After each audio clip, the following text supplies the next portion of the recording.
Aujourd'hui, je vous propose le 12e balado du député prof qui portera sur le train à grande fréquence, un sujet que je croyais connu de tous, mais au détour de quelques conversations, je me suis bien rendu compte que pour bon nombre de citoyens, le retour du train est un incontournable, mais que les détails entourant le train grande fréquence ne sont peut-être pas connus, alors allons fouiller un peu le dossier.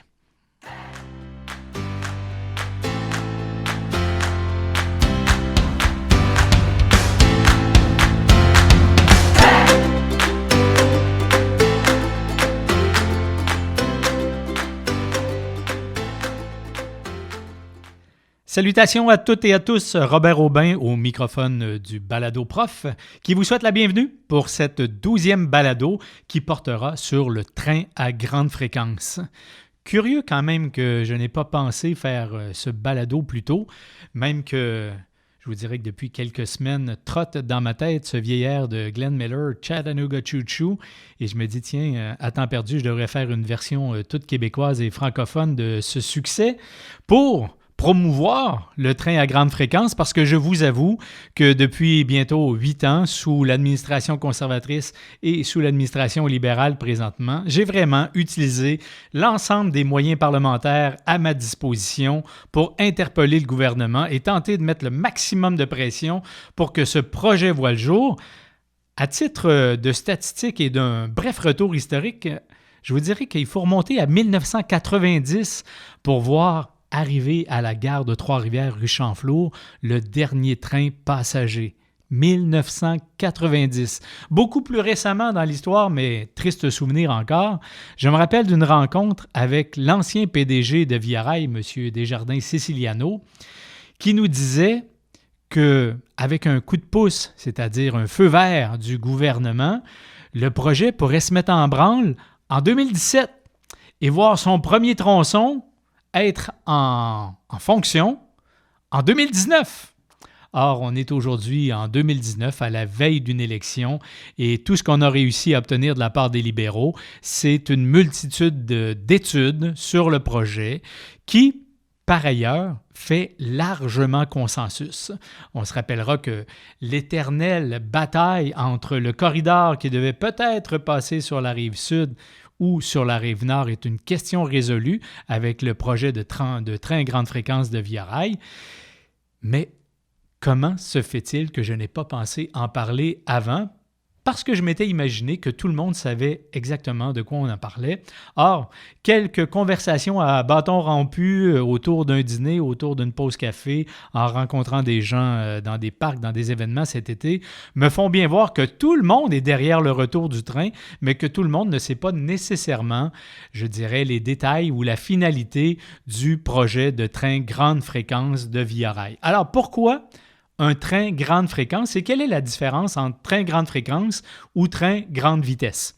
Eh bien, les deux appellations disent bien ce qu'ils ont à dire. Quand on parle de TGV, de train grande vitesse, on parle d'un train qui est capable d'atteindre une vitesse de pointe oscillant les 300 km/h.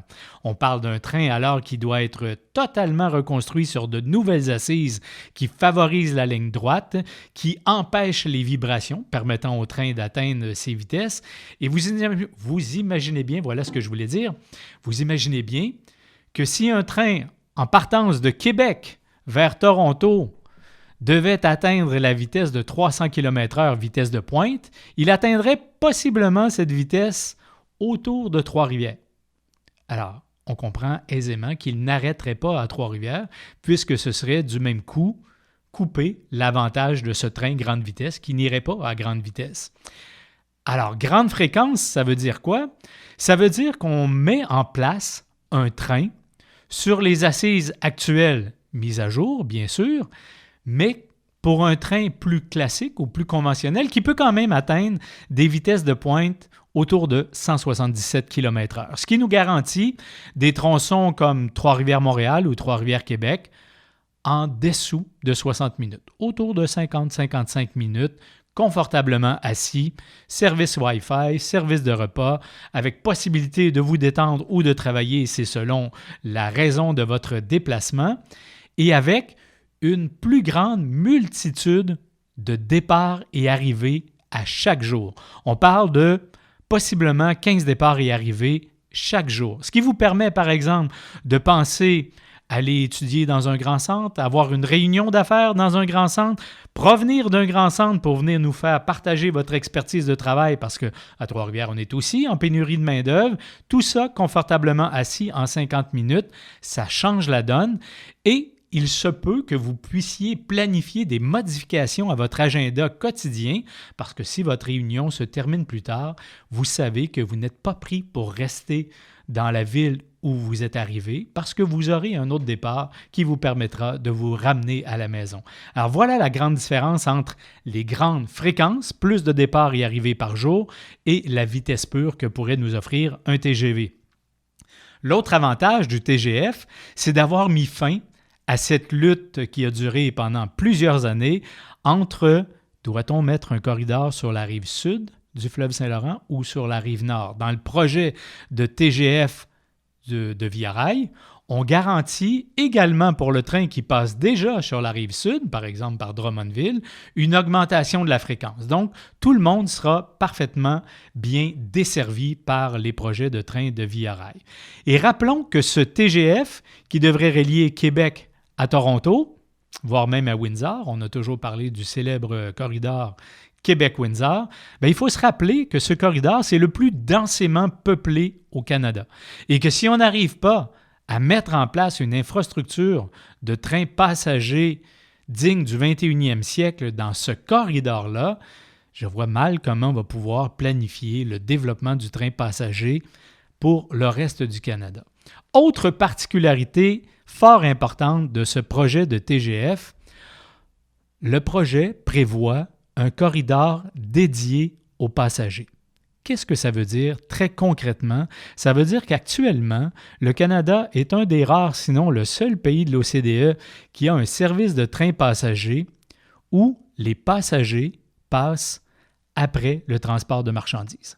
Ça veut dire que si un train passager doit croiser un train de marchandises, c'est le train passager actuellement qui doit prendre la voie d'accotement, se mettre en attente, laisser passer le train de marchandises et reprendre son trajet par la suite. Or, le projet de TGF de Via Rail sur la rive nord aurait pour effet d'être le premier corridor de train passagers prioritaire. Alors, sur la rive nord, ce serait exactement l'inverse. C'est le transport de marchandises qui prendrait place sur la voie d'accotement et qui laisserait passer le train passager. Ça, c'est beaucoup arrivé aussi au 21e siècle. Sans compter que l'instauration de ce train grande fréquence permet une mobilité interurbaine nettement plus grande, une lutte sévère, sérieuse et ambitieuse aux gaz à effet de serre. Je vous dirais, là-dessus, j'émettrai quand même un bémol. Nous nous sommes réjouis l'an dernier quand le gouvernement libéral a annoncé le financement nécessaire pour le renouvellement de la flotte de Via Rail.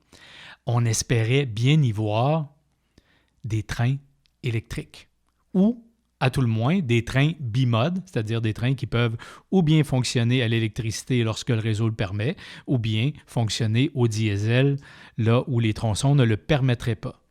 Or, quelle ne fut pas notre surprise de voir que le ministre des Transports, dans l'appel d'offres, n'a exigé aucun contenu canadien et aucune spécificité environnementale précise. C'est une catastrophe à la hauteur de ce que les libéraux peuvent nous offrir. Quant aux conservateurs, dans le mandat où j'étais à la Chambre des communes et où ils étaient au gouvernement, ils n'ont jamais considéré comme étant un investissement digne du 21e siècle l'idée même de mettre en place un train grande fréquence dans ce corridor Québec-Windsor. Bien sûr, le conservateur nouveau nous dit « Ah oui, c'est maintenant un projet incontournable ». Curieusement, on n'apprend rien de son financement. Alors, dans l'approche libérale, il faut savoir qu'une des raisons pour lesquelles le TGF n'est pas déjà en chantier, ce n'est pas la complexité du chantier. Ce n'est pas le fait qu'il faille consulter des gens pour acheter des terrains, consulter les Premières Nations. Tout ça, ça va de soi et ça aurait pu être fait bien en amont.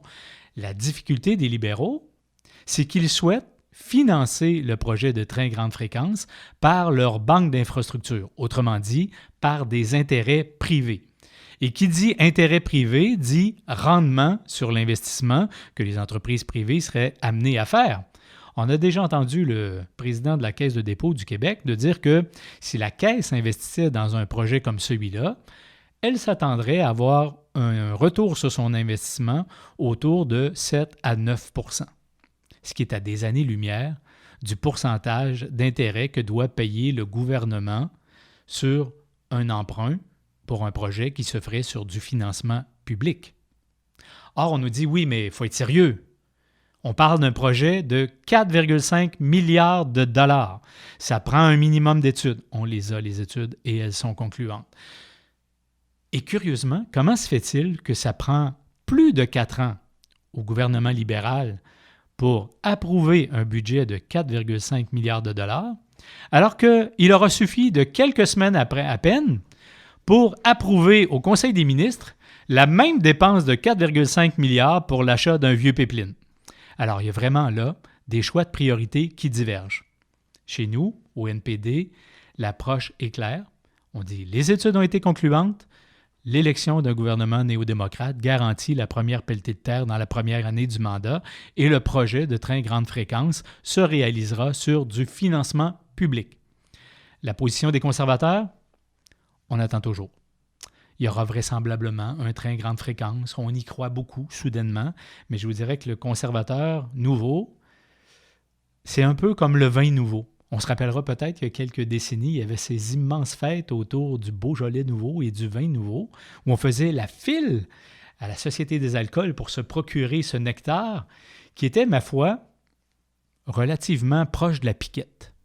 Et ce qui fait que quelques années après, cette embellie a tombé. Alors personnellement, si le passé est garant de l'avenir, les conservateurs ont beau pavoiser sur la place publique leur intérêt soudain pour le train grande fréquence, c'est quand même curieux que dans les 4 dernières années, il n'ait jamais eu de porte-parole officiel sur la question, qu'il ne se soit jamais prononcé sur le financement, mais soudainement, à la veille d'une élection, ça paraît plutôt bien de le faire. Alors voilà, TGF, train grande fréquence, plus de départs et arrivées à chaque jour. Financement à voir selon les parties, dans un corridor dédié aux passagers, un service digne du 21e siècle. En conclusion, je vous dirais que si je regarde les grands dossiers que j'ai défendus pour Trois-Rivières dans les 8 dernières années, qu'on parle de pyrotite, qu'on parle de trains à grande fréquence, qu'on parle d'aéroports régionaux ou qu'on parle de dossiers plus larges comme la lutte aux paradis fiscaux, par exemple, ou l'assurance médicaments, pour tous, et complète, et publique, et universelle, les conservateurs sont toujours loin derrière les propositions pertinentes du NPD. Les libéraux, eux, ont maintes fois reconnu le bien fondé de nos propositions, mais sont d'une telle lenteur à passer à l'action qu'il n'est pas surprenant qu'on dise à chaque fois « Ben oui, les libéraux, vous le savez, ils font campagne à gauche, mais ils gouvernent à droite. » Et c'est exactement ce qu'on a été à même de voir avec l'élection de Justin Trudeau en 2015 et l'ensemble de son mandat, où, sur bon nombre de sujets conservateurs et libéraux, c'est bonnet blanc, bleu, blanc, bonnet, bonnet, blanc, bonnet. Voilà, je vais y arriver. Bonnet blanc, blanc, bonnet. Alors pourquoi, je vous le dis et je termine sur ça, pourquoi ne pas s'offrir maintenant, puisque l'occasion sera nôtre dans quelques semaines à peine, un gouvernement qui sait voir loin et qui travaille pour les citoyens et non pas pour les grands intérêts de Bay Street. Voilà, ça conclut ma capsule, mon balado sur le TGF. Si vous avez des questions, si vous avez des sujets à nous proposer, si vous avez des commentaires à nous faire, n'hésitez pas. Laissez-nous un petit message sur les médias sociaux, sur Facebook. On est toujours très intéressés à vous lire, à répondre à vos questions. Et personnellement, je vous remercie du temps que vous consacrez à l'écoute de ces différentes balados que je prépare en pensant à vous chaque semaine. Au revoir et à la prochaine.